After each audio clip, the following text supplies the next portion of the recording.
One of the things you do see in the book, I think because I do such historical work, like from the beginning to the mid 20th century, you get to see patterns, right? You get to see how the ideology of slavocracy continues, even though slavery is over.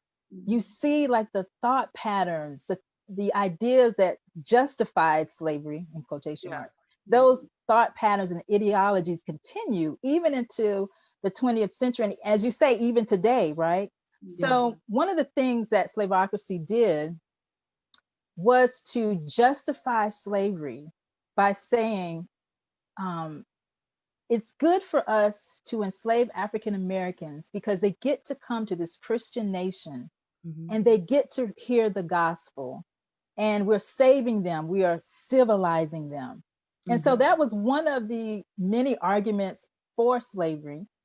And you had many ministers, pastors, preachers um, supporting that idea, right? But then you have these African Americans like Pennington, um, you have David Walker, Frederick Douglass, who are, there are others too, and they are all vehemently opposed to this notion. Like, this makes no sense. How can you say that enslaving a human being is justified because you can give them the gospel? And Pennington just comes out and he says, God can give us the gospel without enslaving us. I mean, he just comes right at this argument and says, God doesn't need to enslave us to give us the gospel. And so you have this really ludicrous idea, but it's there because they're trying to justify what really can't be justified, right? And so when Pennington makes that argument, he, along with Frederick Douglass and David Walker, and all of them really see that this is really not an argument at all.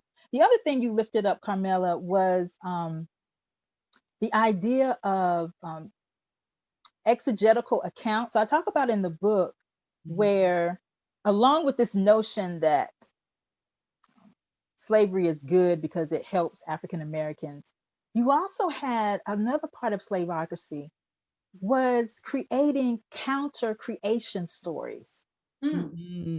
So if you notice in the book, you have these exegetical accounts by whites who supported slavery to say that African Americans weren't created by God. So if I can dehumanize you, that means I can treat you any way that I want to, right? You're not human, so it doesn't matter how I treat you. So if I enslave you to give you the gospel, so there's this whole kind of conversation going on. Do Black people even have souls, Yeah. right? So there's this whole conversation going on about whether African Americans are human, whether they have souls.